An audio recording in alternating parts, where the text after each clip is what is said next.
What is going on, Misfit Nation? Welcome back to another episode of the Misfit Wrestling Podcast. I'm your host, Matt the Misfit. This is your review this is my review, rather, for Stardom's Sapporo Rendezvous review. I'm sorry if I butchered that name. Don't give a shit. We're going to do this here tonight. I was waiting for the full 2 shows to finish wrapping up here before I can record any review for this show. I was debating whether or not I was going to do it on a separate review or do it on the Pile Driver Pulse. I've decided to make a full-blown review that's going to go up on the YouTube channel later, or actually sometime today. You'll hear it at some point today. It is currently, as we recording this, it is now Monday, July the 29th, 2024. I want you to do the simple things such as follow the social medias, Pile Driver Pulse on Twitter, Misfit Wrestling Pod on Instagram, youtube.com/@Misfit Wrestling Podcast. Follow the other audio outlets, Spotify, iHeartRadio, Audible, Pandora, and Amazon Music. I'm probably going to say some things on this particular show tonight that's going to piss off a lot, and I mean a lot, of Stardom fans. And I use the term Stardom fans very loosely here, because the amount of stupid assholes I saw on Twitter this morning and dumb idiots are all around the past 12 hours that I saw on Twitter today. Of me recording this, it would have been 12 hours. That this company is dead. They've jumped the shark. Marigold is better. And all this stupid shit. Even I've seen some things saying, I'm not going to watch the 5-Star Grand Prix. Fuck this company. That's what I've seen all day. And those people, I can tell you right now, are full of shit. And I'll tell you, because you know damn well, come August the 10th, they're going to watch the first day of the 5-Star Grand Prix, and they're going to tweet about it. But I'll get to why people are supposedly pissed off, and I think they're fake raging at this point here, because I think these are fake people. These are mostly people who, to me, are not the brightest people in the room. Because I didn't go on social media after this show was over, after night 2 was over, to go and say the stupid shit that was being spewed on Twitter, because first of all, I'm not stupid to do that. And secondly, I'm seeing the vision. I know the end of the tunnel. I know where this is going. I knew this is where the direction was going to go after the conversion. Why has anyone noticed this? Why are people just now realizing? Actually, they still don't even realize this is the direction, but we're going to talk about it. This was the 2-night event here from, I believe this was from Sapporo, Japan. As I believe around the same time WWE was finishing up their Japan tour. They'll be going back to the States tonight for Monday Night Raw. We'll talk about Monday Night Raw at the end of the show, because there is some WWE news coming out of the Joshi side of things, because I do want to talk about, including Meiko Satomura and Giulia. So we'll talk about that towards the end, and what's coming up on this week for the Misfit Wrestling Podcast. I'll talk about what's going on this weekend, because this is a big weekend. It's the weekend for SummerSlam. We'll talk about that and much, much more. Let's get into this show here. We had night 1 take place on Saturday night. What is Saturday night? Friday night, rather. Was it Saturday? Saturday night over there. Sunday. You know what I meant. It was Sunday. It was Saturday morning here. Saturday night there. Or Sunday night. It was one of the two. Anyways, we had a tag match to open up the main card. Not the main card, the pre-show, with Lady C, who apparently is now an official member of God's Eye, following This actually was a few days ago. It's Lady C and Hina from their new home in God's Eye. They defeated the team of Xena, who is a member of Empress Nexus Venus, 1/3 of the Artists of Stardom Champions with Maika. We'll talk about Maika later, and Mina Shirakawa. They defeated Rion, who is not affiliated with the group. Match was fine. It was there to basically showcase Lady C and Hina as a member of this faction here. Nothing too technical as that is. Lady C, the powerhouse. It's interesting now because Ami Sarai, who we know is out of action due to a torn ACL and meniscus that she's been dealing with for the past 3 years. She got fixed, and she'll be out for the remainder of the year. Again, speedy recovery to Ami Sarai. Now that she's kind of out of the picture for a little bit, now we have a new Lady C. God's Eye have basically like a new powerhouse for the time being, that being Lady C. And it wasn't a good night. It wasn't a good second night for God's Eye, and I'll tell you about that in a little bit. Because something I want to mention, because this makes a good point here, because it goes in the night too. Because actually I'll talk about that when we get to the 8-woman tag match. Not the 8-woman tag match, the 10-woman tag match that took place. What's on this show? Did they wrestle on the show? No, she didn't. Okay, well, forget anything I just mentioned here. So night 2 actually had Konami on the. Oh wait, nope, she is on the show. Never mind. So I'll talk more in depth about it when we get to the 8-woman tag match, which was really, really good. By the way, I'll point that out. Konami over the weekend, over the last few days prior to the show, which I saw it coming, but didn't know when they were going to do it.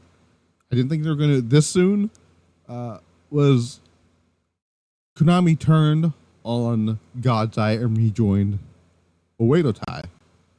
Oedo Tai, which I believe is the first time that somebody who was part of a faction left a faction, then went back to said faction after joining another faction. If that makes any sense here.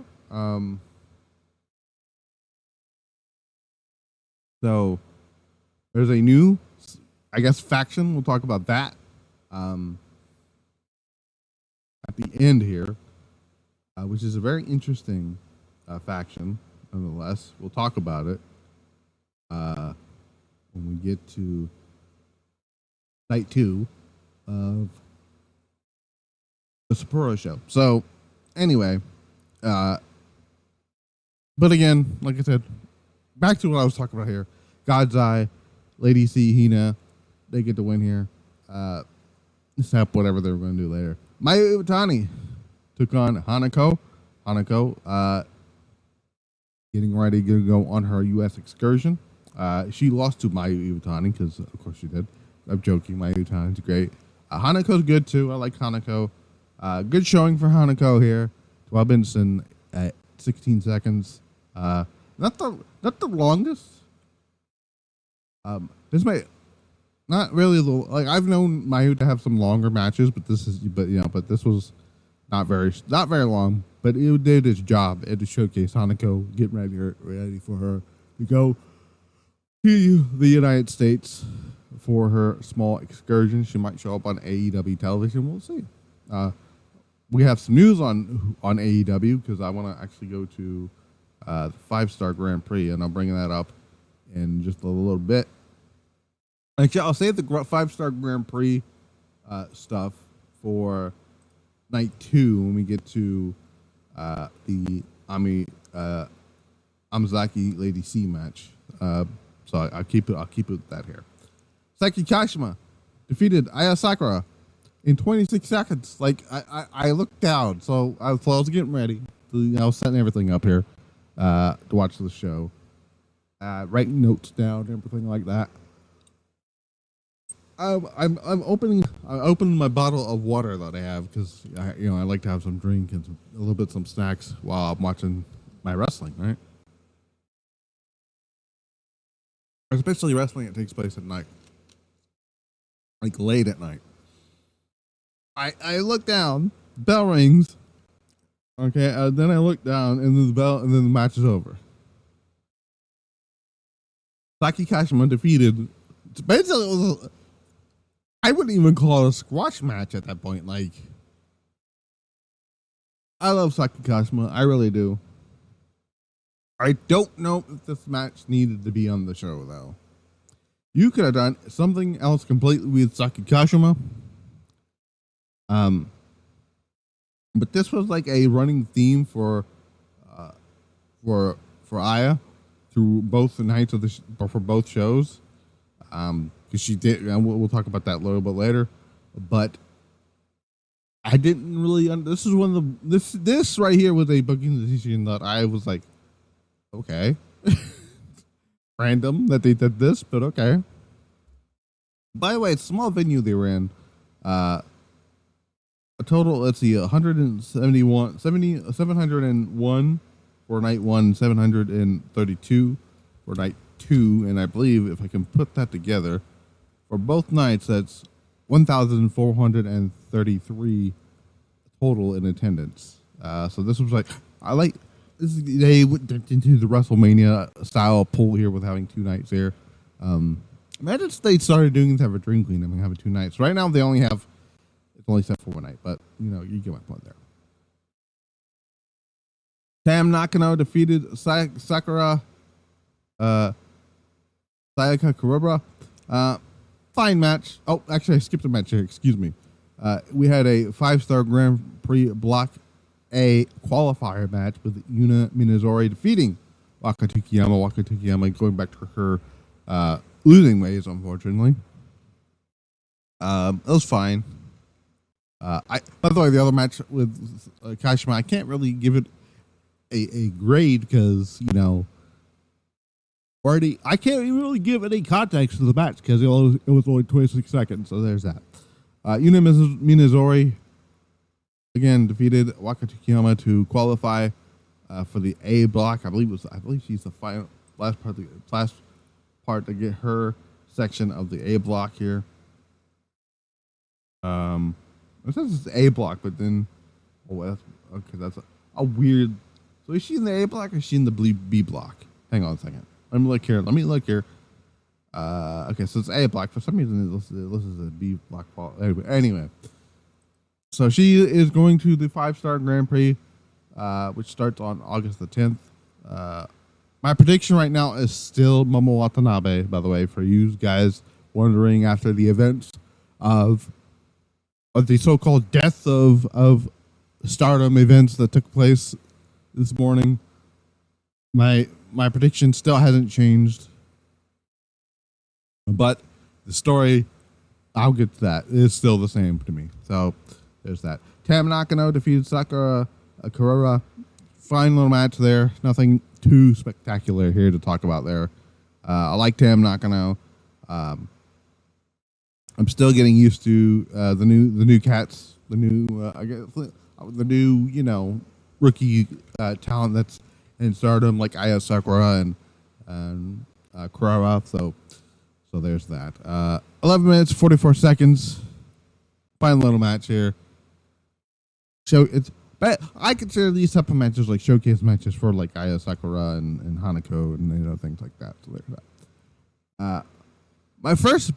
The time for some really good wrestling now. We had the new team, which I was worried. I didn't know if they were going to call what they were going to call this group, because I didn't trust Stardom to come up with a great name after they called one of them Empress Nexus Venus, which is a fucking terrible name. We have Starlight Kid, Azumi, Suzu Suzuki, who returned to the ring this past week. Mei Seira and Sera and Miyu Amasaki. They are now known as Neo Genesis, and I love that name. I love it.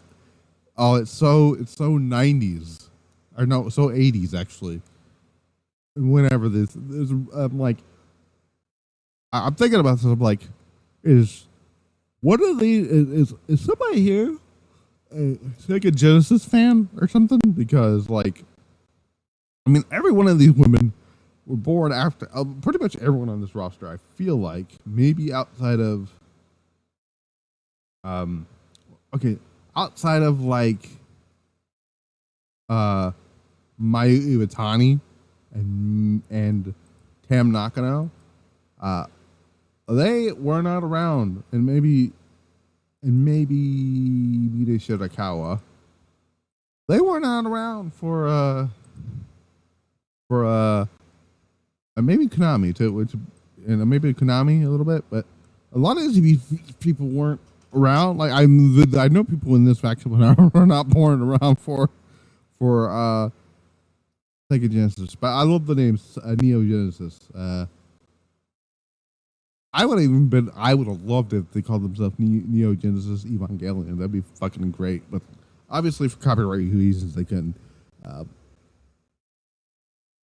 Crazy Kids, I think, would have been a cool name too. I was going with that name until we come up with an official name. But Neo Genesis is great. I would love the tag team of Azumi and Starlight Kid to be Crazy Kids. Just go with that. That'd be great. They took on stars: Hazuki, Koguma, Hanan, Saya Ida, and Momo Kogo. This was a lot of fun. I enjoyed this. I love everyone in this match. Believe it or not, everyone in this match I love. I like to make fun of Miyu Amasaki a lot because it's fun to do. But I do like her. She's great. Love Miyazumi. She is my favorite wrestler in the entire world right now. Suzu Suzuki is great. Mei Seira is a great wrestler too. She's great too. We'll talk about her match on night 2 in a little bit. And Starlight Kid is just unbelievable. They defeated obviously Stars Hazuki, who I love absolutely. I hope becomes the white belt champion near the end of the year. That is a prediction I have. Hopefully that's what happens. Koguma's great. Hanan is great. Saya Ida is great. Saya Ida, who just lost, by the way, the Wingori rather just lost the New Blood tag team titles to Rina and oh my god, who was it? Who are the current champions right now? Azia, Inaba. So yeah. Which was really good though. I've heard I did watch that match and it was really, really good. I'm very surprised they didn't do that title change on the pay-per-view. So when I did the rundown for that show, because for some reason Stardom thought it was a good idea to give me the card after I did the fucking after I did the predictions during my Raw review the other night. I wish they hadn't done that. Because that kind of pissed me off a little bit. But it's fine.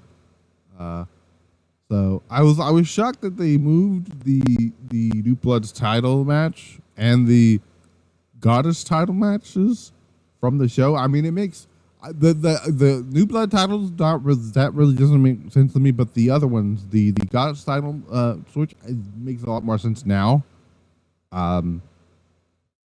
Given what happened, so that makes more sense now. But the changing of the New Blood titles didn't make a lot of sense to me. But anyway, not the new champions, but the changing of where the match is going to take place. Anyways, but yeah, I enjoyed this match. 15 minutes and 55 seconds.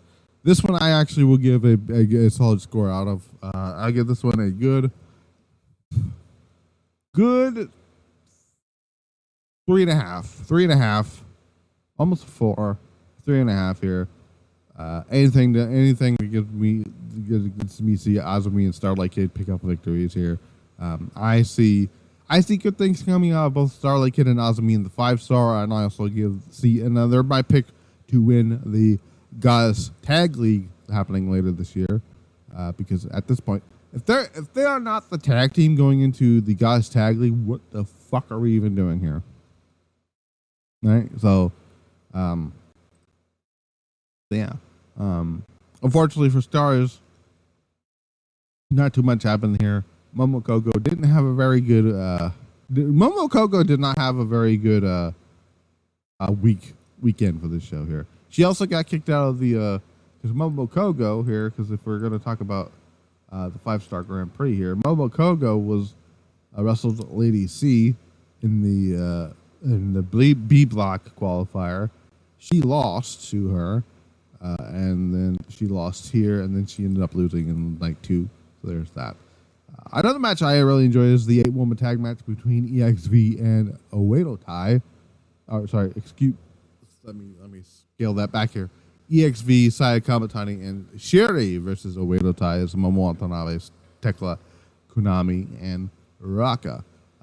Again, so I like majority of these people in this match outside of Raka. Everyone else, love them. Which is, I feel so bad that I said that about Raka. But anyways, this is good. Good little match here. Setting up a lot of things that were happening on the night 2 thing. Obviously, the Syuri and Konami are going to wrestle on night 2. Momo Watanabe, I think she wrestled in the Momo Watanabe. I believe Momo Watanabe. Who else was in that gauntlet match? Was it Momo? Yeah, so Momo, Tekla, and Raka was in the gauntlet match. Mina Shirakawa, Xena, and Waka Tsukiyama did the gauntlet. Saya had her title match with Sera, and so there's that. But yeah, I enjoyed this. Was a lot of fun here. Back forth stuff action here. So yeah, I enjoyed this. I really did enjoy this here. This was a very interesting thing because because like Saya Kamitani. I don't know. I feel like this is kind of set up beautifully here, like all throughout both nights here. But that's just me. Again, I enjoyed the match here. I give this one a solid 4. I give them a solid 4 here. Great showcase for everybody here. Maybe not Raka, but everybody else. Good stuff. And I'm loving the story they're telling right now with Syuri. And I'll explain why in a little bit. Except outside the match that took place with Konami and Syuri, hated that. But the story they're telling, I'm perfectly fine with it. Rina defended the Future of Stardom Championship against Rina Yagami. This is another one of Rina's excellent title matches. She's having a really good run with this championship. She's officially surpassed Utami Hayashi's title run at 440 plus days with 10 title defenses. She has actually currently tied her sister, her older sister. No, not her older. Yeah, her older sister, Hanan. Which is I keep confusing which one is which. Hina is the twin sister of Rina. Hanan is the older sister, which is very interesting. I mean, think about this here, right? So you look at Hanan right today. She doesn't look exactly the same. It's very weird, and Hina looks different too. It's a very weird circumstance here. But anyways, Rina's doing a very good job with this Irish Stardom title. She's doing some good things. I'm enjoying it. Will she surpass Hanan's record of title defenses? We'll find out. Will she? Let's see. The New Blood. I believe the New Blood shows is coming up, right? So we got the New Blood 13 coming up. That's not nope. Yeah, New Blood 14, I believe, is coming up soon. I don't know when, but it is coming up. Let me see if I can find it. New Blood. I know they announced New Blood 14. New Blood 14 is going to take place on September the 13th. That's when that show is going to take place. Hopefully she defends on there. Who she defended against remains to be seen. It seems like they're still setting up the stuff with Hanan, not Hanan, Hina and Rina. We'll see. But this was a good match here. I'm enjoying Rina's run as the Future of Stardom Champion. This gives me, I give this a good 3.5 out of 4. 5 there for that. Main event, Saori Anou defending the Wonder of Stardom Championship against Natsupoi. All right. I'm going to say that I'm going to get this out of the way right now. I did enjoy the match. Okay, I did enjoy the match. Just not as much as I would have loved to for a few different reasons.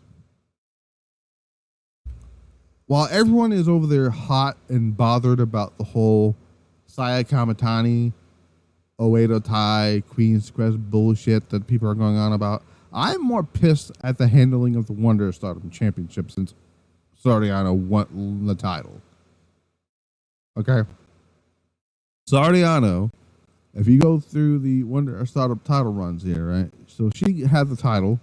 She had 3 title defenses with it. Okay, so she won the title originally back at Dream Queendom when she beat Mirai for the championship. Then she had another title defense. Actually, she didn't have a title defense on the show.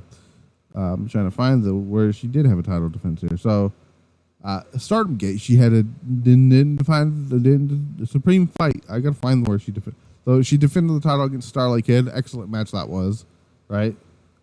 Fine. Okay. Cool. All right. Great.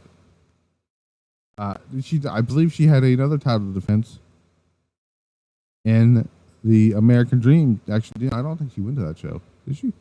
She did not. All-Star Grand Queendom. She defended the title against Hanan after Hanan won the right to challenge. Good little match. Excellent match. I enjoyed that. Good stuff. Flashing Champions, right? We had Saori Anou beat Mei Seira. Great match, right? Then we get here. Well, actually, we don't get here. We get to the conversion, right?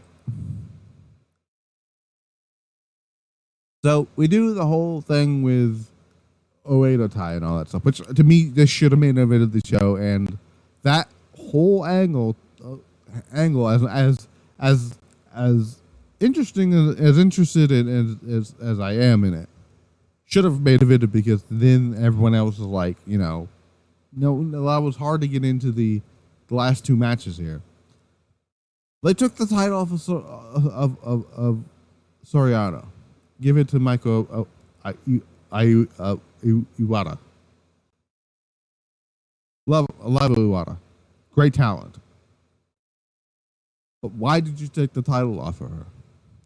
Because then, not only did they take the title off of her, they did another match where it was a winner takes all match against Iwata for Iwata's Sendai Girls World Championship. Right? Guess who won the championship back? Saori Anou. Then we get to Sapporo. Right? Or Sapporo. I may be butchering that name all day. I don't care at this point. Anyways. We then decide to put the title on Natsupoi. Natsupoi wins the championship. I'm sitting here thinking to myself, what the fuck was the point of taking the title off of Saori Anou in the first fucking place?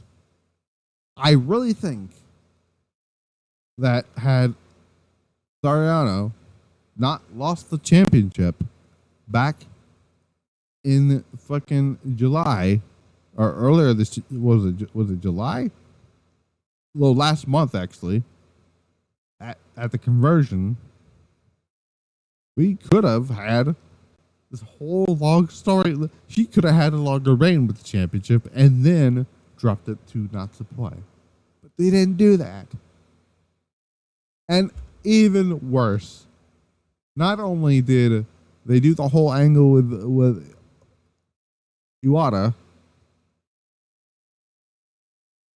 she's not even in the 5-star Grand Prix. What? You mean to tell me you're telling me, right? You're sitting here and telling me that we did this whole thing with her and she's not even going to make it to the 5-star Grand Prix. I have no problems with Risa being in it. I like Risa. She's one of my absolute favorites. Should have been Iwata. But now they wasted an entire fucking storyline, this particular storyline, for Sendai Girls. Meiko, come on now.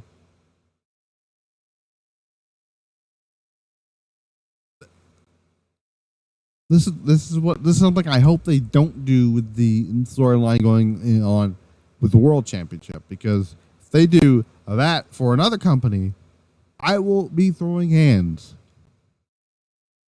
Do not ruin that story for fucking tap out, or fucking, AEW or whatever. Don't even think about it. We'll talk about AEW a little bit, because AEW has a presence felt in the 5-star Grand Prix. But that was night 2, or night 1. Not to put, I give this one a good 4. Actually, yeah, a good 4 out of 5. 4.5 actually. Not a full 4 stars. 4.5. Because that was kind of dumb to do that. There's that. Night 2 we had, which is night 1 was labeled the World or Wonder Sapporo show. This is the World Sapporo show.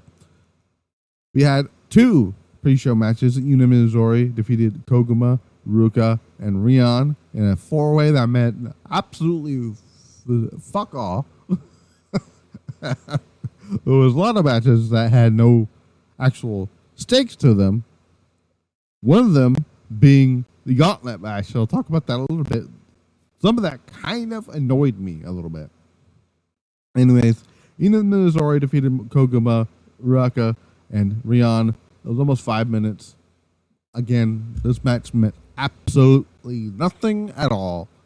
I guess to get some type of momentum for Yuna Mizumori after her win over Wakatsukiyama going into the 5-star Grand Prix.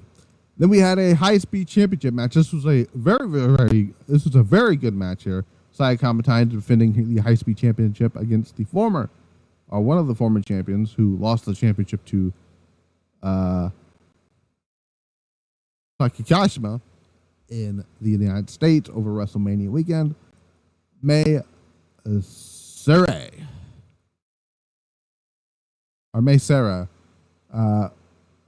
she won the championship back, which I'm fine with.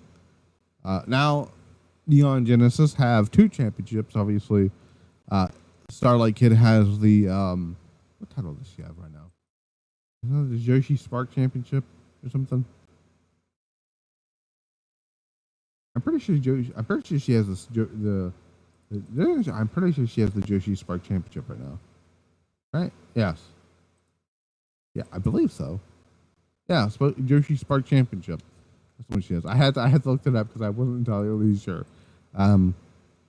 Man, this is a fun little match here. I give this a good 4.5 match. Your high speed, obviously. I know a lot of people didn't like the idea of Saya Kamitani being in the high speed division. They felt like like it was beneath her in a way, which I understand, right? But let's be real. The type of wrestling Saya Kamitani does, her style fits perfectly for the high speed division, and I had no problems with it. But Saya Kamitani's story does not end here on this show. It doesn't end, and her story continues all the way through December, and I'll tell you why in just a little bit when we get to that. We have the final qualifier match for the B block of the 5-star Grand Prix, which is Miyu Amasaki and Lady C. Miyu Amasaki shockingly defeated Lady C. I actually was for sure certain, whatever that commercial is, right? That Lady C was going to get the victory here, because I think Lady C, to me, I feel like Lady C may have needed it more than Miyu Amasaki, but that didn't happen. This is a decent match, right? Lady C is great. I like Lady C. She actually acknowledged one of my tweets the other day. I said something along the lines of, I had to do it in Japanese just to see, because I don't know. I'm not entirely sure she actually reads English tweets at all. I'm not sure about that. She probably does, but I went and tweeted in Japanese that she needs to make a YouTube channel. These videos she puts on Twitter of her doing like unboxings and her soothing sounding voice, almost like an ASMR type of voice, which is very soothing. Which I watch a video of her doing whatever. She can do a review of products. She can do product placements, unboxings, video games, whatever. And I said, just make a video YouTube channel. We'd all watch it, subscribe. I mean, Asuka wants to do I would not at all be shocked if, while Asuka's in Japan, that they haven't done any collaborations on her YouTube channel. I'm just saying. Sorry. Miyu Amasaki is in the 5-star Grand Prix, and now the field is set for the 5-star Grand Prix.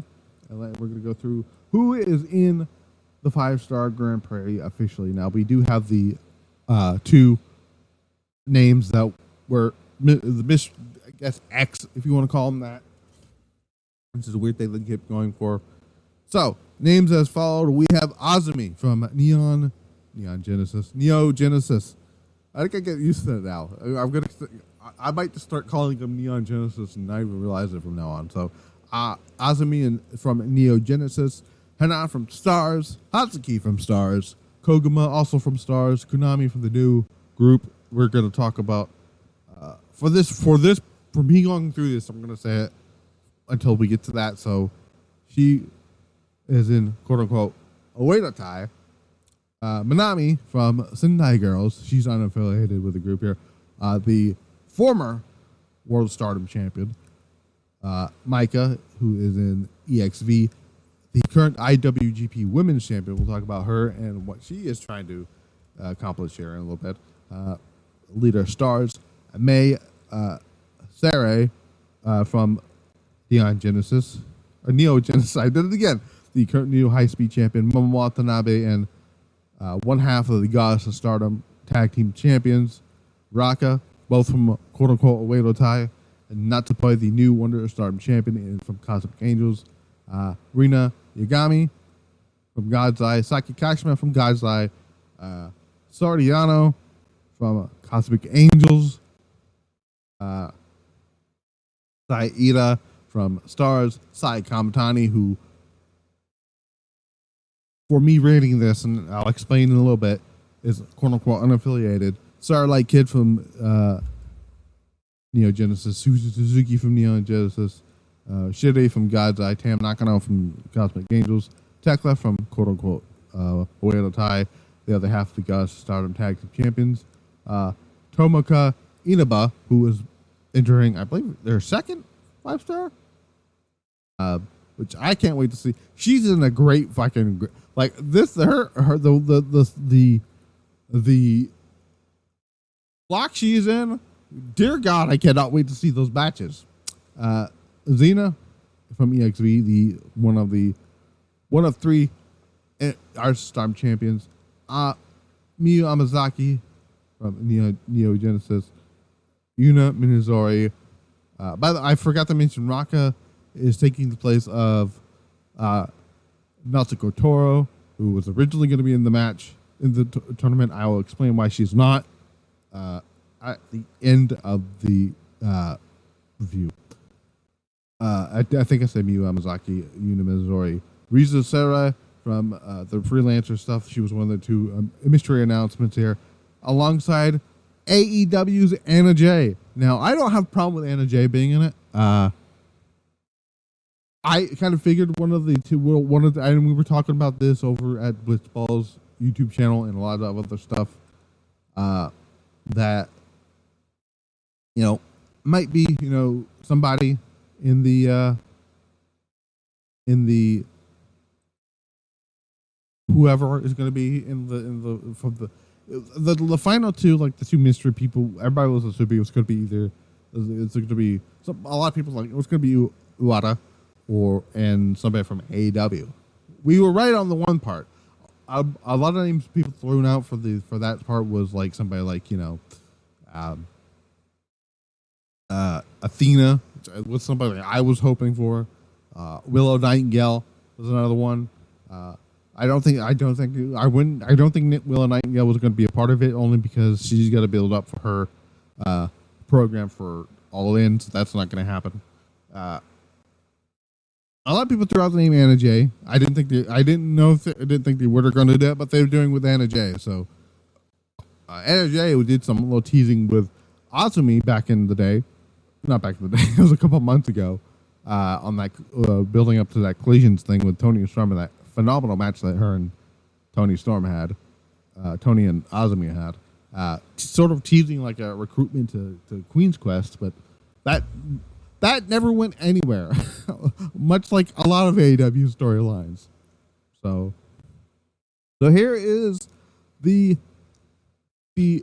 blocks. So Blue Stars A has Saori Anou, Syuri, Starlight Kid, Xena, Koguma, Anna Jay, and Miyu Amasaki. Blue Stars B has Suzu Suzuki, Saya Kamitani, Hanan, Rina Yagami, who is taking the place of Ami Sourei since Ami is now out with her ACL injury. Saki Kashima, who did want to be in this tournament, but they put her in there anyways. Which I'd be surprised if she actually does. It would be hilarious if she does end up doing well in this tournament here. Tekla and Risa Suri. Red Stars A, we have Maika, Hazuki, Raka, Konami, Manami, Natsupoi, Yuna Mizumori. And then my favorite block of the entire thing is the one block I'm very much looking forward to.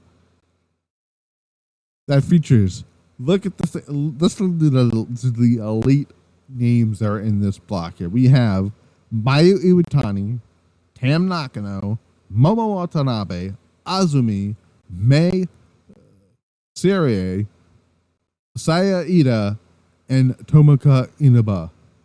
My God. My God. That Red Stars B block. Come on now. That's fantastic. Momo Watanabe, again, is still my pick to win the 5-star Grand Prix. I know she's not going to. I'm almost confident somebody else is going to win it, and we'll talk about that when we get there.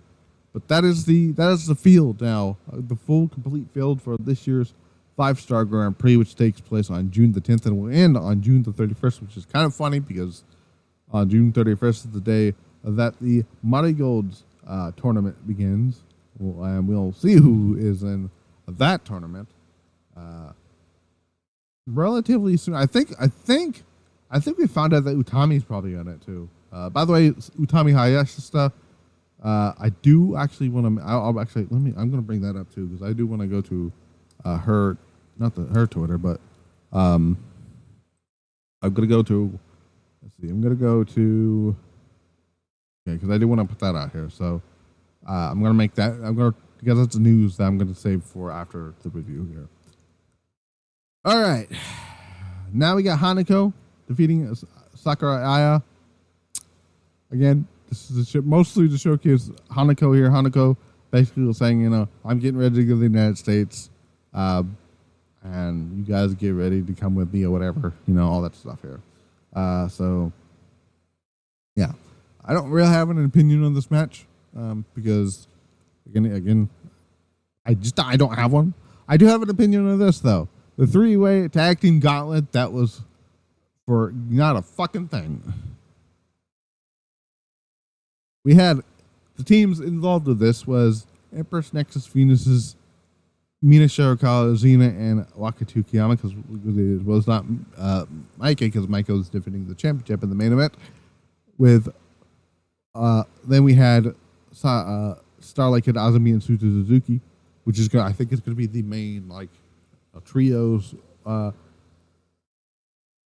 group for Neo Genesis. Hazuki Koguma and Saida of Stars, Momo Watanabe, Tekla, and Rina of Oedo Tai, and Saki Kashima, Hanan, and Rina Yugami of God's Eye. This match infuriated me, right? Because not because. Let me see if I can find out the order of eliminations here. So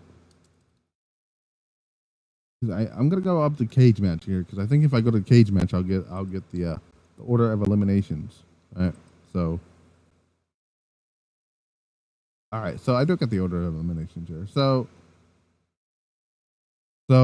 by eliminations right off the bat, I'm kind of already infuriated here. So Wakatsuki in almost 6 minutes pinned Saya which gets Stars eliminated. And I can tell you one person who looked very fucking pissed off about it was Hazuki. I don't know where they're going to go with the Hazuki story because they are teasing something with her too. There is a lot of let's not jump the shark too much.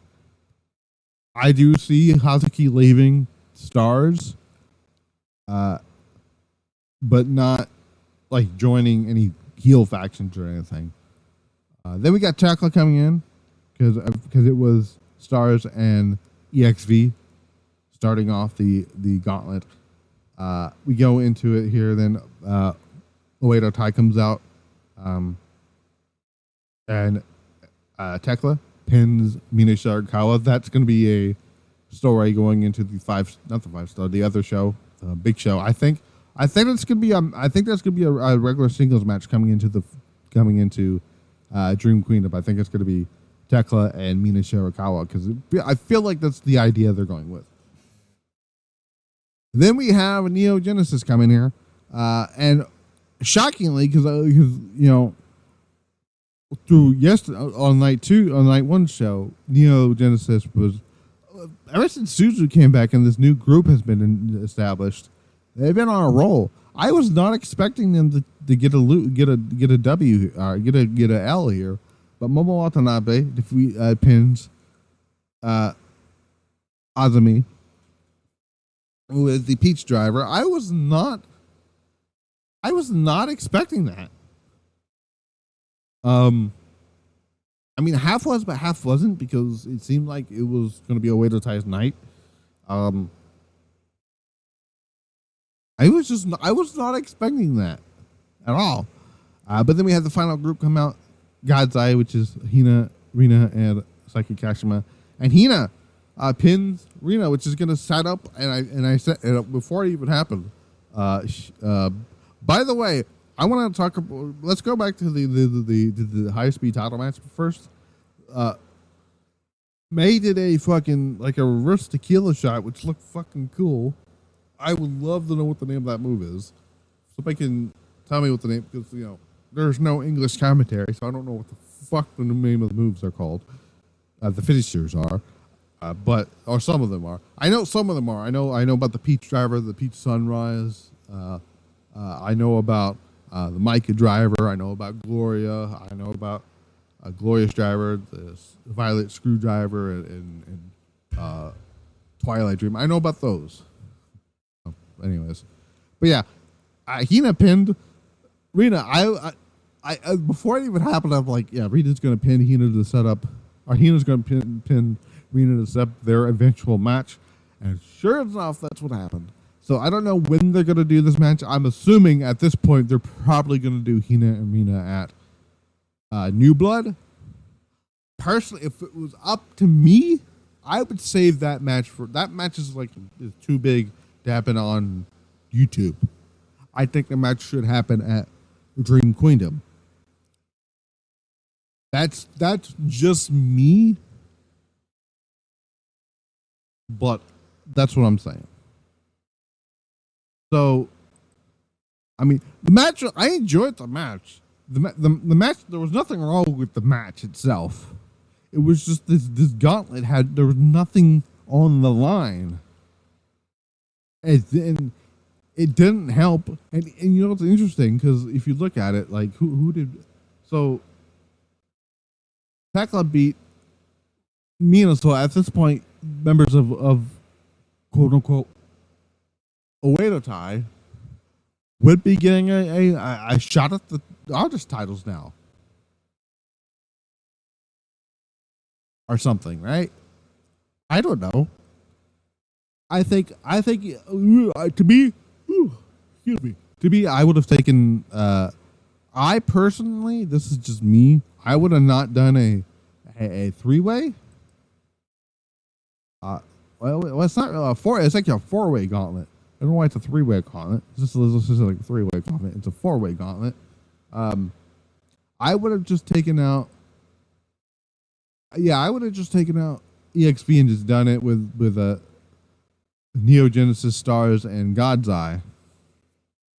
Actually, no, it wasn't a 4-way. What am I talking about? 1, 2, 3, 4, 5. It was a 5-way gauntlet. I would have just taken out EXP and had the 4-way gauntlet and just had those 4. And the winner of that match would have ended up getting a shot at EXP down the line for the Goddess title, or not the Goddess titles, the what the hell is that damn the artist titles? That's what I would have done, but they didn't do that. So that's the only takeaway I would give with this match here. Other than that, I enjoyed it. That part alone is what kind of irked me a little bit about that match. Another match that I had high hopes for, that the ending kind of ruined it for me. But I'm enjoying where they're going with this here.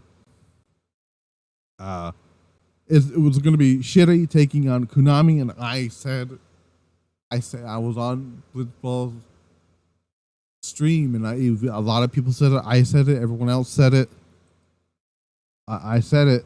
Everyone thought the same thing.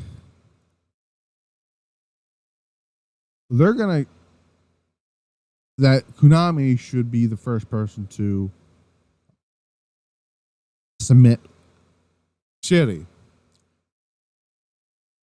Did they do? And I said, I point blank said that this is going to probably be the match of the night, the match of both shows, and it wasn't. It was not the best match on either night. It was actually the worst match on either night, unfortunately. And I suck to say that because I love Syuri. I love Konami. I'm so happy that she's back full time. But why did you do the disqualification finish? Unless they're building towards a UWF.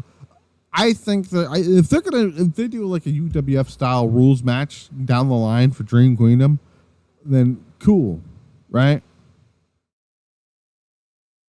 But come on now, you could have had Syuri get a pinfall, get pinned in this match.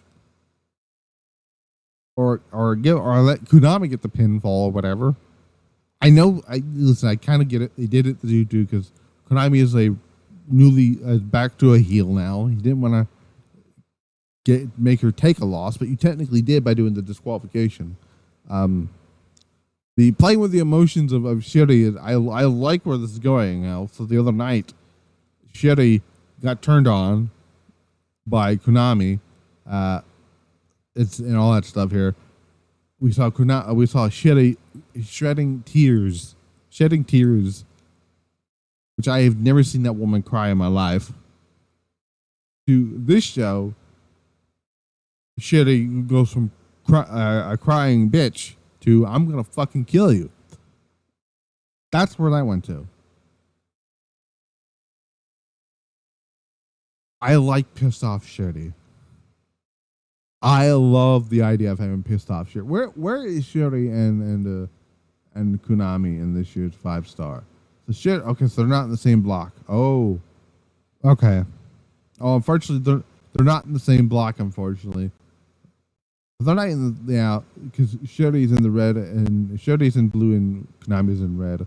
Oh, yeah, they're not going to call so. Okay, yeah, they're not gonna cause that up in the 5-star. Unfortunately, I want to keep those two apart for a while. I think the plan may be something to down the line. I think they're going to do a UFW rules match at Dream Kingdom, and I think Konami is going to be the first one to beat Syuri. I think she's going to tap out to Konami.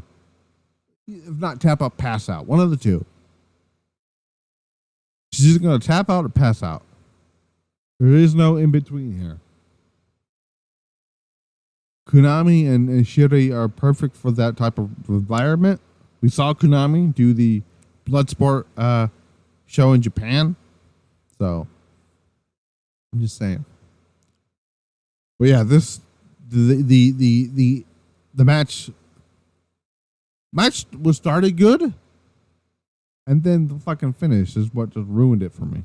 So, but I am intrigued where this story is going, and I do think they're gonna do an UFW rules match at Dream Kingdom. I think there's a reason why they're not in the same block for the 5-star, and I think.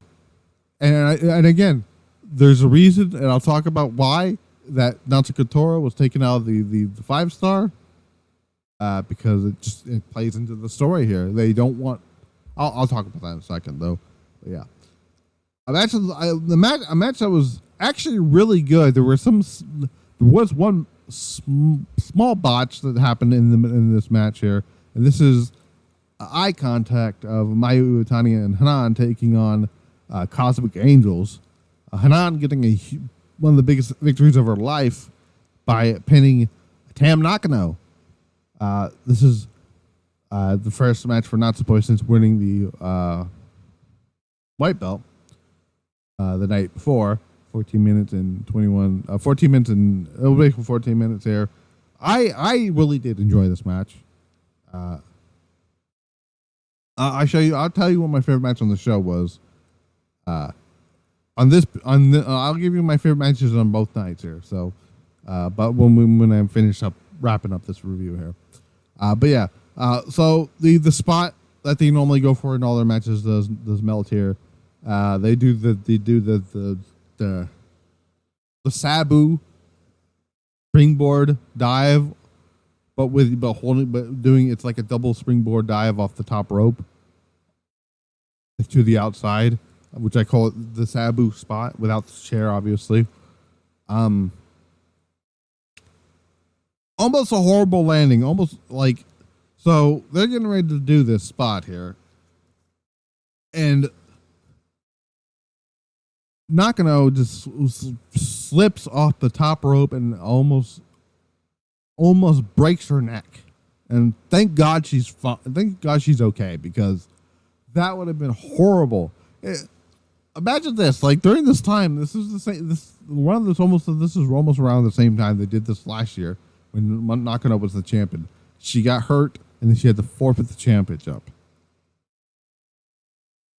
I think Nakano has a very bad luck of almost getting injured or getting injured in matches. Which I said the other night, like, just take that move out of the sorry, I hit my microphone. Take that springboard move out of your arsenal, because there's 9 times out of 10 you're gonna get it wrong and something horrible is gonna happen. So, but yeah, Hanan gets the German suplex win over a clean German suplex win over Tam Nakano. So this is a good win for Hanan, one of their biggest wins of the career. And I jokingly said, well, Nakano's still going to get the shot at Miyu Amasaki.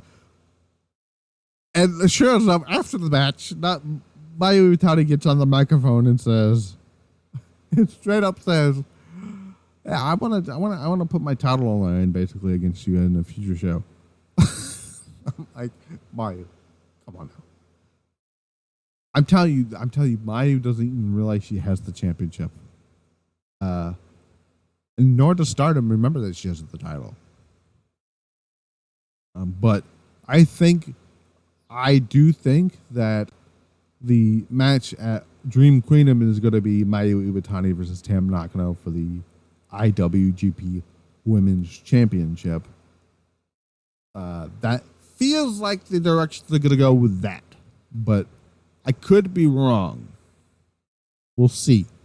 But yeah, I enjoyed this match. Outside of that one small botch, I give this match a good 4.5 out of 5. So there's that.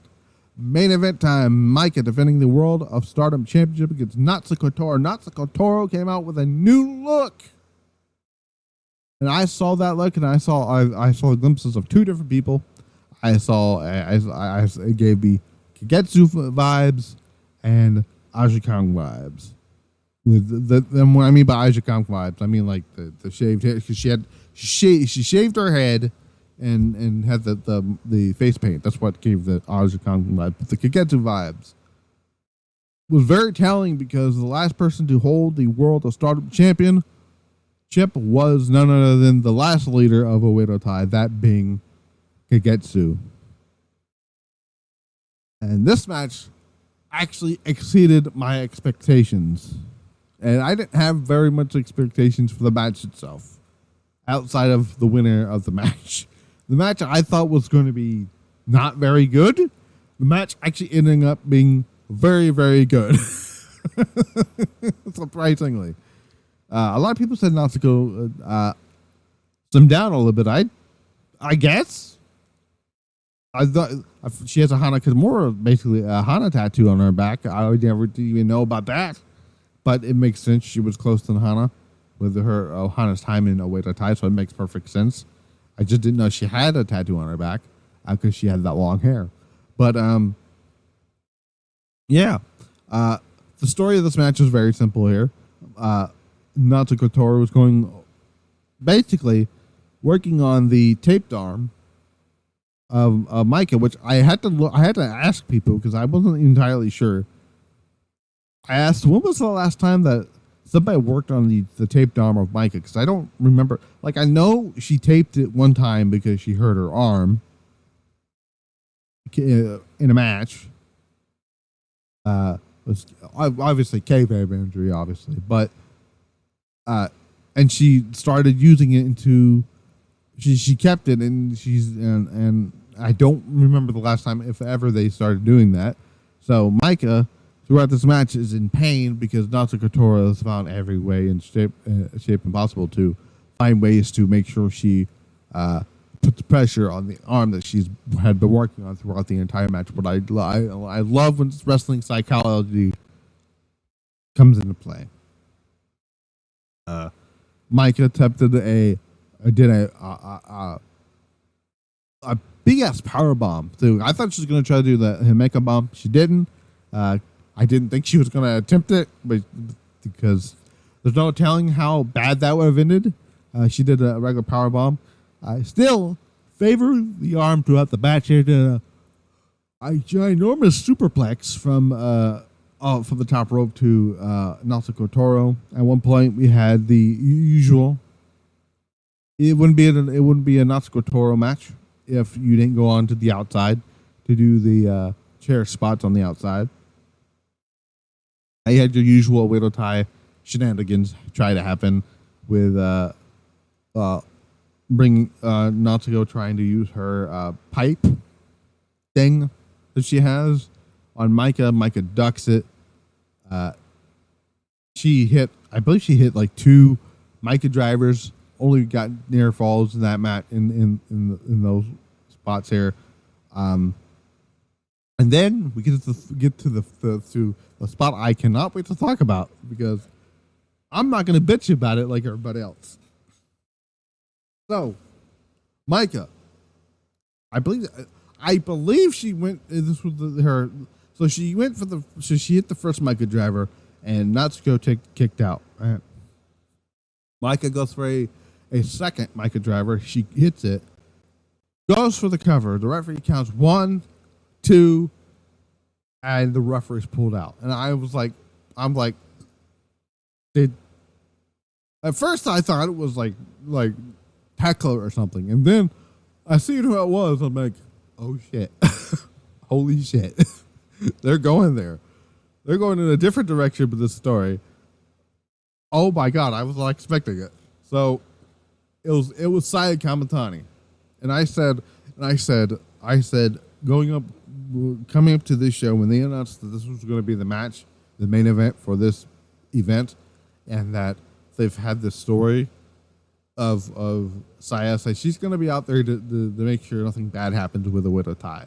I said, she's going to fucking cost this woman the championship somehow.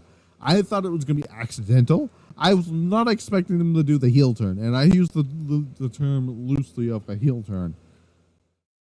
So Saya pulls the referee out from the under the ring here.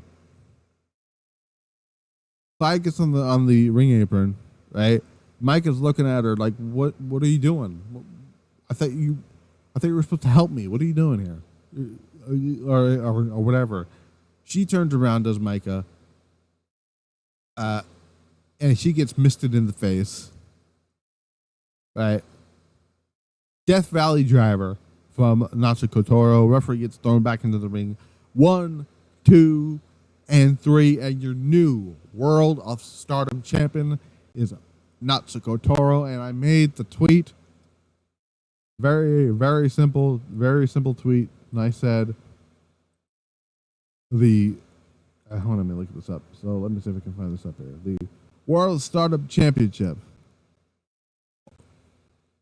Kagetsu and Natsuko Tora have been for now the first and only leaders of Oedo Tai, and I use that term loosely, to win the World of Stardom Championship. After the match, so after the match, we've had this beatdown going down here for EXV getting the shit kicked out of them by, at the time, Oedo Tai. Not Natsuko Tora. Fucking Saya Kamitani gets on the microphone and says to Maika the exact words used by the fan who did the bullshit that happened with her and that fan. She used the exact words, "I came to watch you cry." Which I'm like, oh, that's dark, but I loved it. So then we find out that Oedo Tai is no more. Natsuko Tora has now dubbed this group as H.A.T.E, whatever the hell that means. Now, and which includes Saya Kamitani, right? Saya Kamitani is now a heel for the first time in her career. Is a heel, right? I saw the dumbest of dumbs on Twitter this morning about 5 o'clock in the like almost as soon as 5 in the morning, right? 5 of the morning.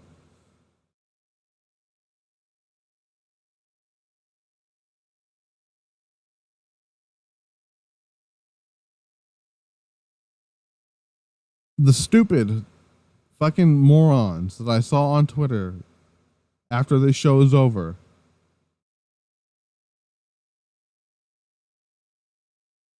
saying things like, this is the end of Stardom. Stardom is dead because of this. Natsuko Tora shouldn't be a champion, or whatever the stupid shit that would have been said, right? And I looked at, first of all, I laughed at the stupidity that I saw on Twitter, right? I didn't go on social media and say, oh, well, fuck this company. I'm not going to watch Stardom anymore, or whatever it is. Whatever it may be, right? Because I saw the vision. I see the vision. I've been telling you guys this is the vision since fucking day one. And I tweeted out, before this match even took place, I said, Maika is basically the fourth wheel in this, and she's the champion. And then I said, it was always about these three. This is the story. Time to accept the road to the 5-star and Dream Queendom. Just got injured, Sting. This happened after the quote unquote heel turn. And then I said, the destination is Natsuko Tora versus Saya Kamitani at Dream Queendom. And Momo is going to play a role in this match. Now, people are asking me, well, what does that mean? What does that mean? Right? Well.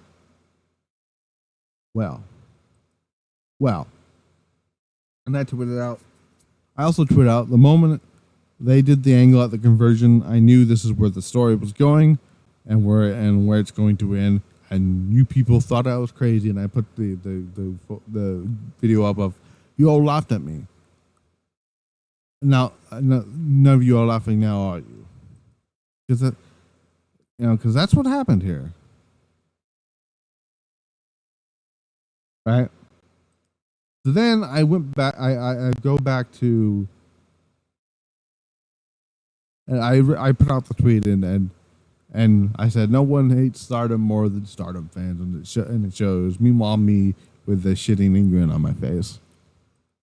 So then I found the photo. I was trying to find the photo here of the show where with Momo Watanabe whispered something into Saya Kamitani's ear. I said, and I thought about it, I'm like, this means something, right? I said, where's that tweet here? I said, it's like people forgot that the only person who knows what Momo said to Saya Kamitani is Saya Kamitani.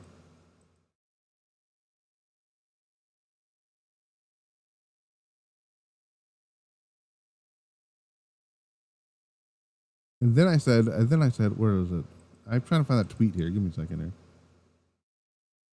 I'm trying to find the tweet that said, I said, I keep going back to this image, which is her first, or whispering in Momo in Saya's ear. I said, it means something to me. My thing is very simple. This story, Saya Kamitani is not going to be a heel for very long. This is an inside job. Now, sure, she's went on Tokyo Sports and interviews and say, well, this is all Utami's fault and whatnot and all that shit. I'm like, she doesn't really believe this. Come on now. The story is very clearly a setup. Natsuko Tora is getting fucked with, and she doesn't even know about it. Saya Kamitani is going to win the 5-star Grand Prix. Natsuko Tora, now with Saya, quote unquote, in this group now, with her, now she thinks, now Natsuko thinks she's safe. She's off limits now.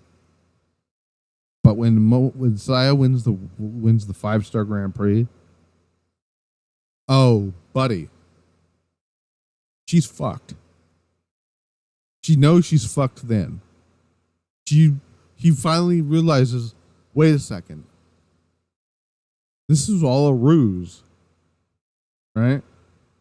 And Miss Momo Watanabe is going to act so surprised by this entire situation.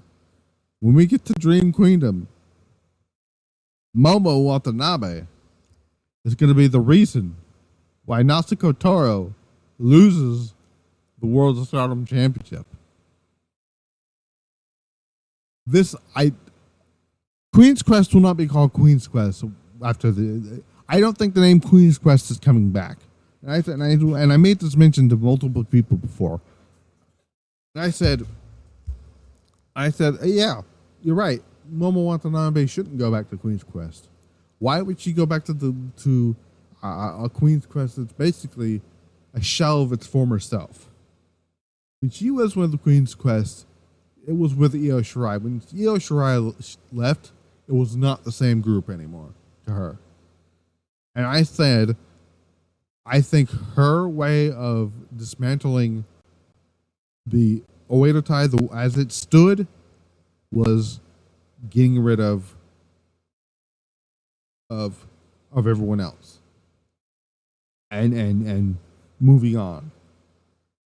What I think is going to happen, and I'm almost 98% sure about this. I'm 90% sure about this. There's a 10% chance that this might not happen, but a 90% sure that chance this actually happens. Saya Kamitani is going to win the 5-star Grand Prix. It's at this point almost very obvious this is what's happening, right? No, it's not going to be Maika. It's not going to be Mina Shirakawa. It's not going to be Tam Nakano. It's not going to be fucking Suzu Suzuki or Starlight Kid. I would have loved for it. It kind of makes sense for somebody like Azumi and Starlight Kid to win the 5-star Grand Prix, but it's not going to be them because the story is not about them. The story, like I mentioned it not even 10 minutes ago. The story is about 3 people. It's been about 3 people since the fucking conversion. Even longer before that. It's about Saya Kamitani, Natsuko Tora, and Momo Watanabe. The moment she told Momo that she wants her back in with her as a group or a team or whatever, Momo ain't said shit. She didn't really even address. She didn't even touch anyone from Queen's Quest until the beatdown that they did.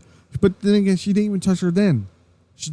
Sure, they did the whole thing with that, but at the conversion, but she whispered something into her ear. And I went back and watched that because I wanted to get a moment, a case of moment of stuff. And I looked at it, I'm like, Natsuko Tora wasn't even paying attention. She has no clue that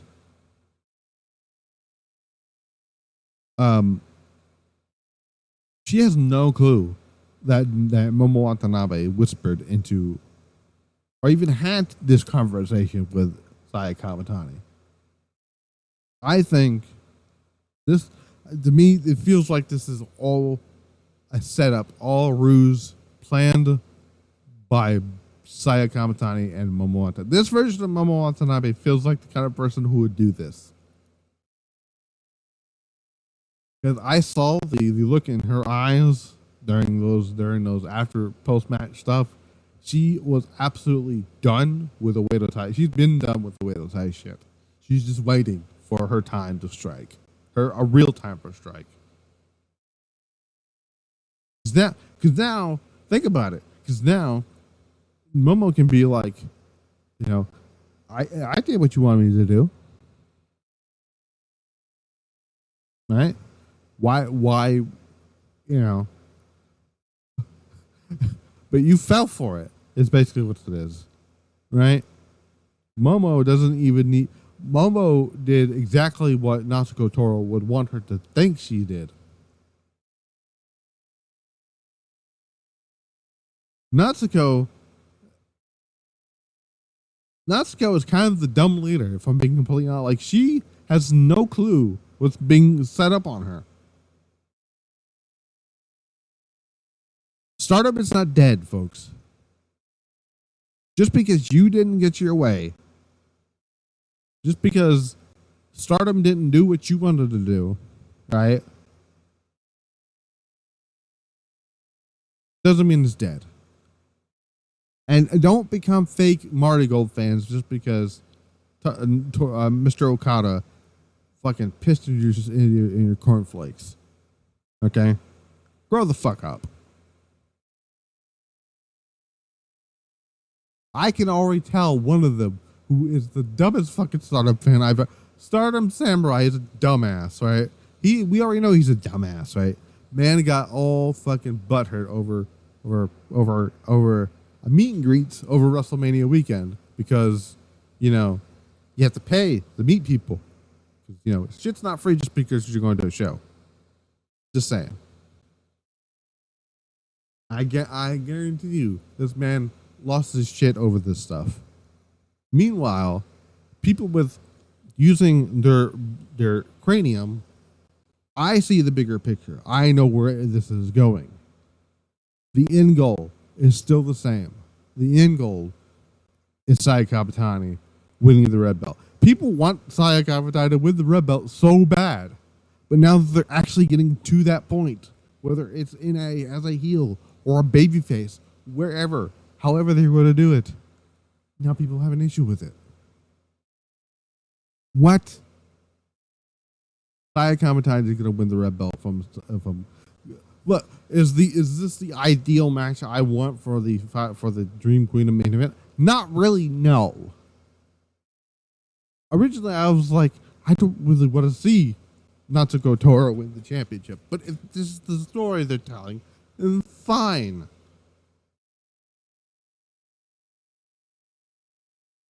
Personally, I just would have just gave the title to fucking Momo Watanabe at All-Star.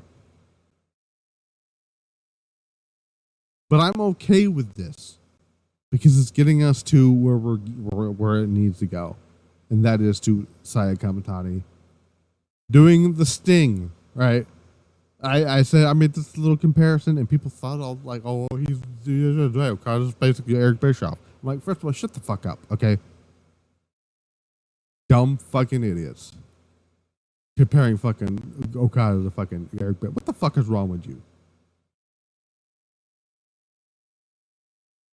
What the fuck is wrong with you people?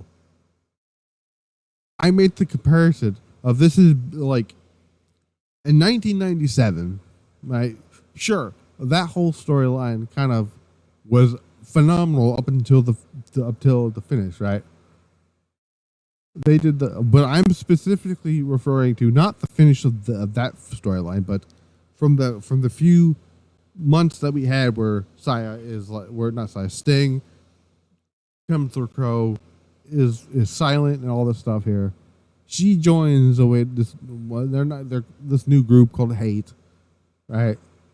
And she's like I would say like a silent assassin type here, where she's not.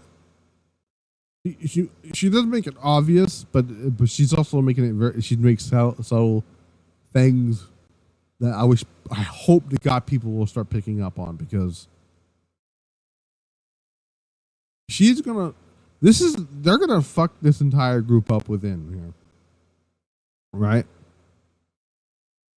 She's not gonna do this by herself. It would be fucking stupid as hell if this was just her doing this little inside job here, right?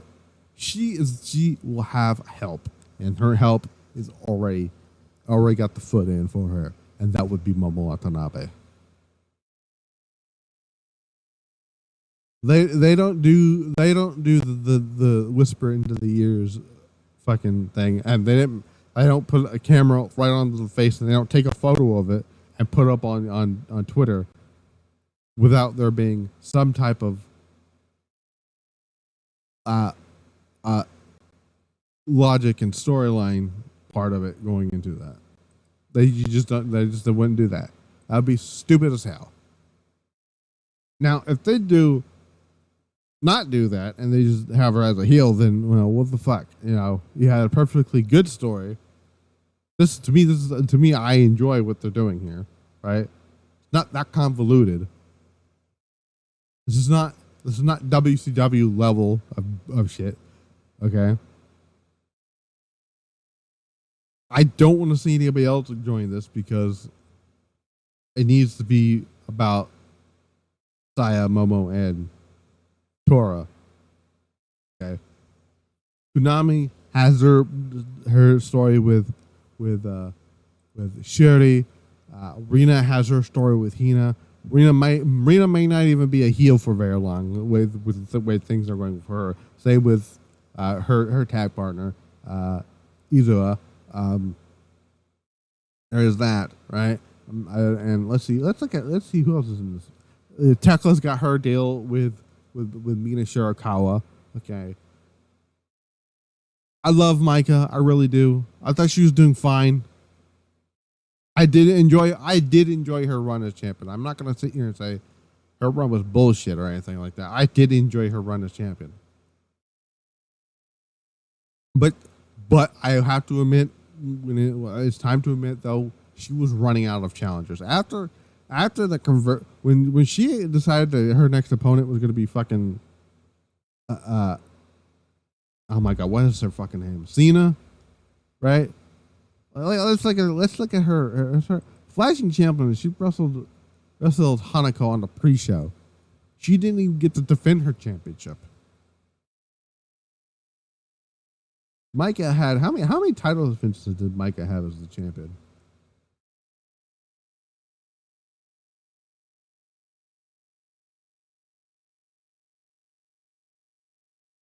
She had only 6 title defenses as the champion. She had that great fucking match with Utami Hayashisa. She had that great match where she won the title from Suzu Suzuki. She had another great title defense that I remember. I'm trying to remember if I can find it here. Give me a second. Who she wrestled? Oh yeah, with that great title match with Saya Kamitani. She had that great title match with Tomoka on the Just Tap Out show. So like, she's had great title matches before. She's had great title match with Megan Bain in America. Some great stuff. My problem is I feel like after Momo Watanabe, because Momo Watanabe was the biggest threat she had to her title match, to her title run, was they didn't have any more challengers left. After Momo Watanabe, they kind of just fell off challengers. I mean, Tomoka Ibina, fine. That's fine. Really? Xena? Why? I like Xena, but did she deserve a world title match? No. How are you going to go from Momo Watanabe, who is a veteran of Stardom, who is one of Stardom's biggest names, right? One of their top stars, regardless of what fucking Stardom fans would tell you, to a woman who hasn't been around very long and is her own tag team partner. Get a title match at the conversion. What? Now, Natsuko Tora's had quite a few chances at the World of Stardom Championship. I believe one of her first challenges was against Utami Hayashishita. Where she suffered her unfortunate injury, where she had to, I think she tore her ACL in that match with Utami. And then I believe she had another shot at the World of Stardom Championship against Tam Nakano at, oh my god, what's the name of that show? Oh my god. Why can I not, for the love of Christ, remember the name of that show? Was it Big Winter? I don't think it was. Gold Rush, that was the name of the show. No, it wasn't Gold Rush. Was it Gold Rush or was it Big Winter? Golden Fight, that was the name of the show. It was a Golden Fight. For some reason I thought it was Gold Rush. And she had that one match with where she lost to Tam Nakano, which I thought, if I'm being completely honest, I mean, she probably should have won the title after that point, but it was going to be Maika and Suzu Suzuki because it would, Making the title was the only right outcome there. Anyway, my point is, and then Natsuko Tora wins it here. So again, Natsuko Tora is only champion because they're setting up the title win for Saya Kamitani. If they weren't telling the story of the Momo Saya Tora saga here, they would not be doing that match in December, Ryogoku, Dream Kingdom, at all. So for all the people who are losing their fucking mind over this, this is all temporary. None of this is staying for very long. Natsuko Tora is not going to be champion for very long. She took herself out of the tournament. Which, if I'm being completely honest, New Japan should do the same thing too. Why the fuck should these champions? Because the winner of the 5-star gets a shot at the World or Wonder of Stardom Championships. So, I'm just saying, right? I think let me look at the 5-star real quick. Let me see. Rina, this makes perfect sense because actually no, it doesn't. Where is it at here? So if things are going to line up properly, I do think the finals of the 5-star Grand Prix is going to be Momo Watanabe and Saya Kamitani. Why would Natsuko Tora, if they don't need to have another match, they don't need to touch, they don't need to be in the same matches with each other or against each other at all in this 5-star Grand Prix, because you need to make sure that that match is fresh for it to happen. Save the big match for Ryogoku for Dream Kingdom. So that's my little rant there on the stupidity of so-called Stardom fans.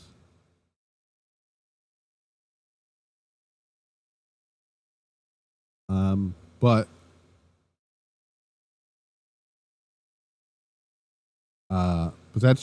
that's just me. Anyway, that's what I think about Stardom's Sapporo show. Now let me talk about my favorite matches on this show here. So I'm not going to go back to, I'm not going to go all the way back to, actually no I don't, I can just go here. So for night one, I thought my favorite match on the show was the High Speed Championship. Actually, no. Yeah, no, the High Speed Championship is actually that's the night two, excuse me. Night one, my favorite match on that show was,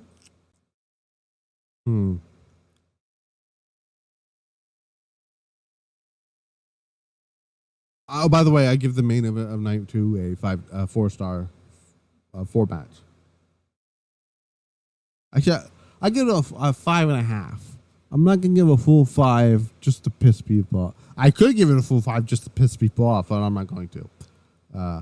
So for night one, I'm gonna go with my favorite match of the night. I'm gonna go with of that show was it's a toss up between the Future and the Wonder of Stardom title match.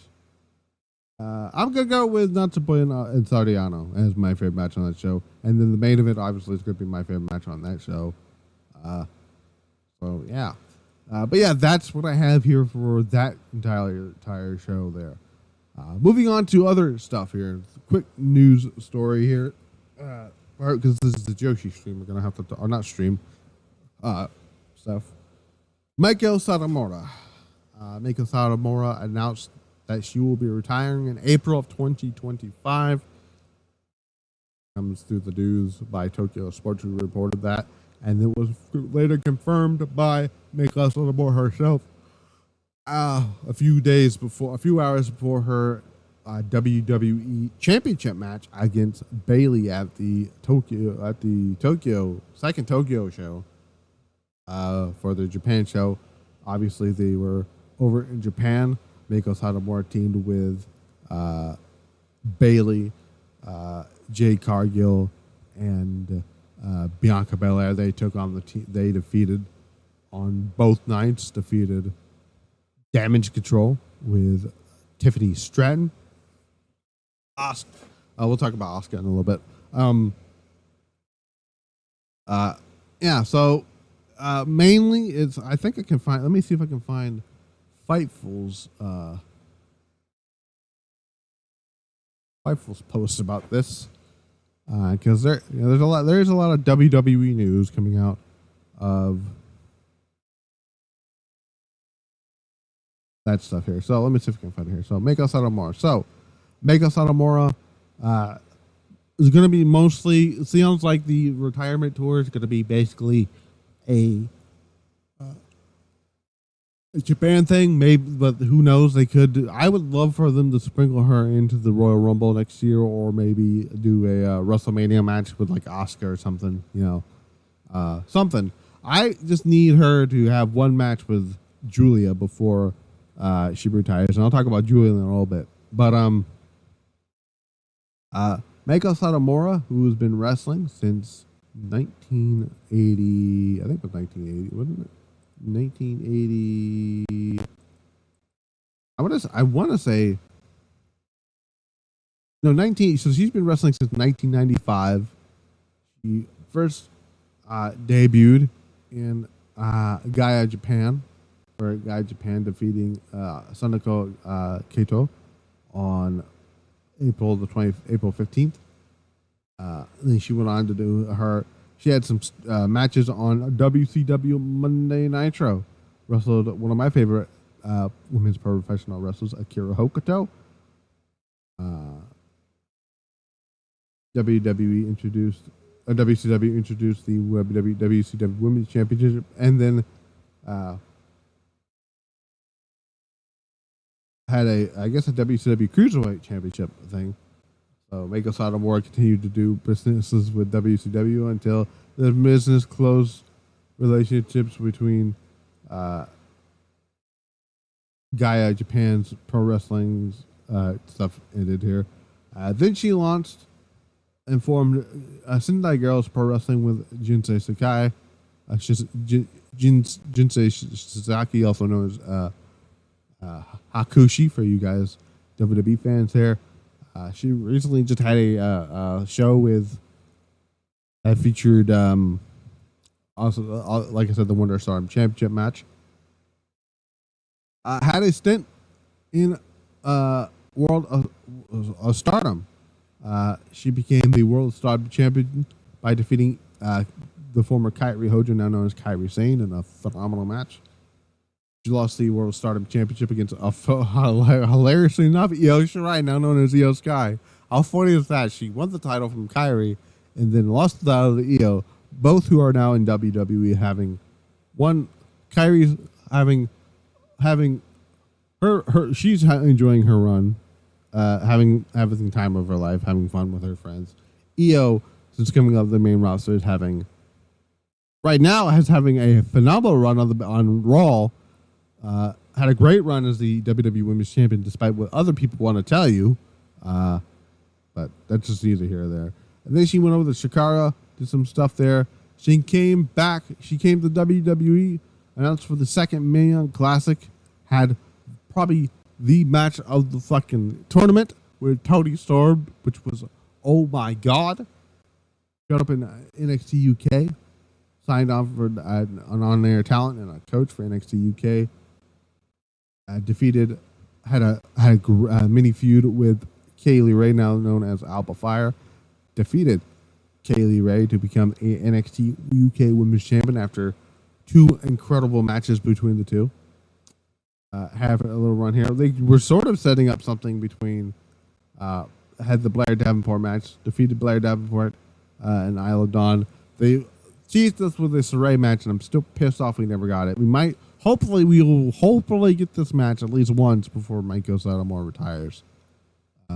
Showed up for NXT. For some reason, decided to have her lose to fucking Mandy Rose. That stuff pisses me off here. But her last on-screen match for WWE was an incredible match with Roxanne Perez. Did that whole thing, that whole storyline with the collapsing thing here, and then she came back for WWE doing the Japanese tour and had a really great match with Bailey at the Tokyo show, which I'm gonna put on. I am actually gonna put on matches from those shows on the top matches of 2024 because I've seen the matches are really good. So yeah, another childhood wrestler retiring, man. John Cena and Meiko Satomura retiring next year. Fuck is happening? I mentioned Asuka earlier. Asuka showed up on all three Japan shows. She opened the Osaka show. She said, and confirming she's off the crutches. She still has a long way to go for her recovery, but she's off the crutches, which is nice to see. And I cannot wait to see Asuka back on my TV screen. I do miss the Empress of Tomorrow. Finally, we got some. Actually, no. Before we go into the Giulia news, this make sense. Marigold has a show on Tuesday. It's kind of significant when it comes to but it's kind of significant when it comes to Marigold, basically. I gotta find it here. Oh, here it is. So I'll read that in a second. Unfortunately, Marigold announced that Utami Hayashishita is going to be out of action for maybe a week. Yeah, for a few days. It's a lot from the Tuesday show all the way to July 4th. She has interest. I'm sorry if I butchered that. I'm not really good with medical terms there, but yeah, I know a little bit about that. It's not fun. It's a stomach issue. It's fucking terrible.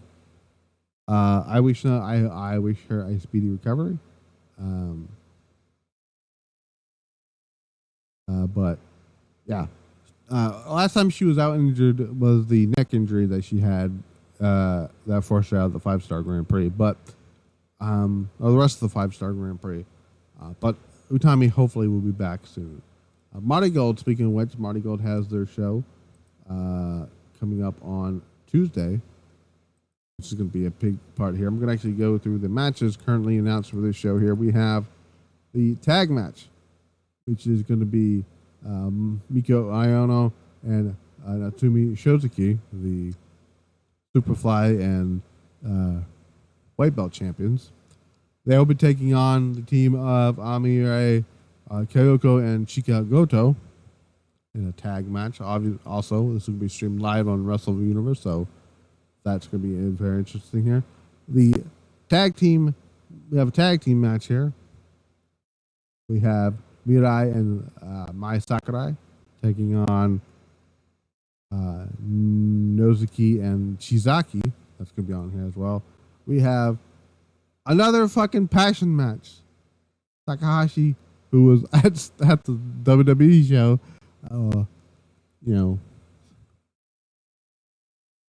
interesting enough here. That's funny. Anyway,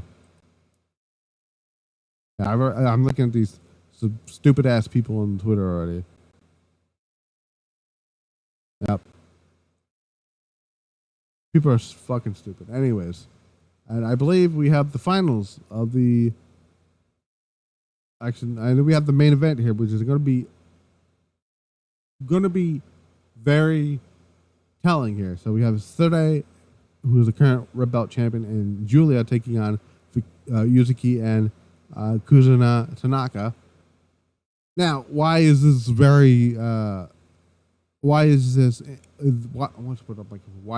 important? Well,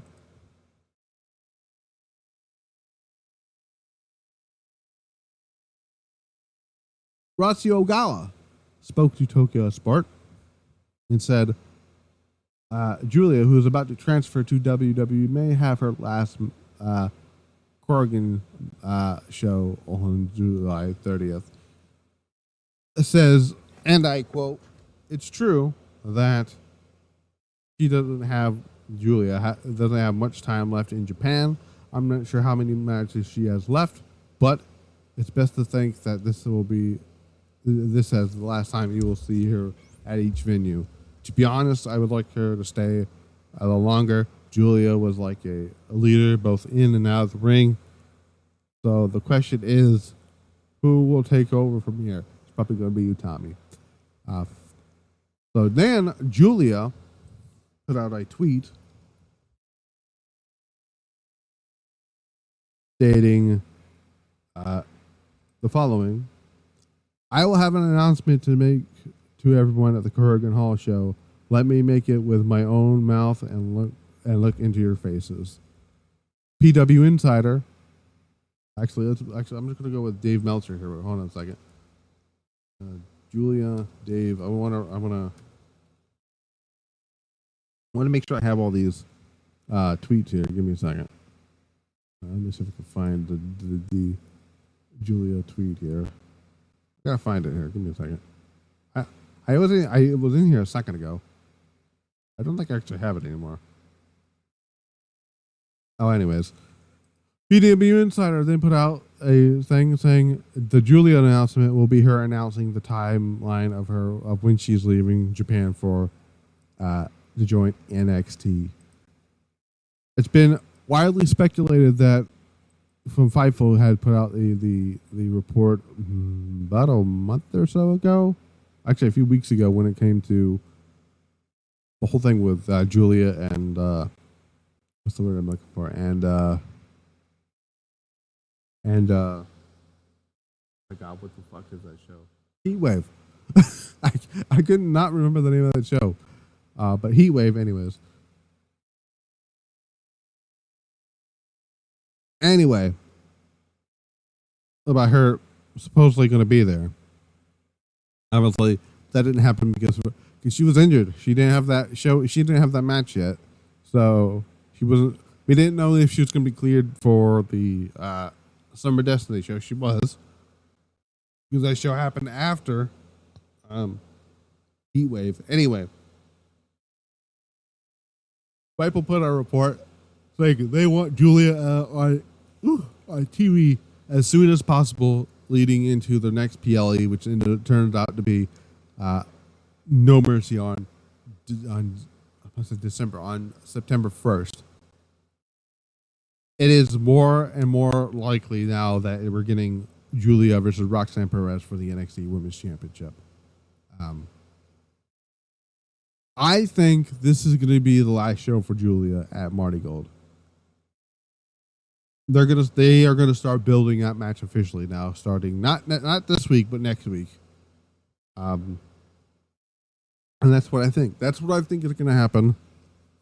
But that is the latest on Giulia, Asuka, and all that stuff there. I don't have anything else I want to add here. I'm getting out of here now. I've been going on for way too long here. I've been Matt the Misfit. This has been the Misfit Wrestling Podcast. Please, for God's sake, Stardom fans, stop being a dick on Twitter. We're out.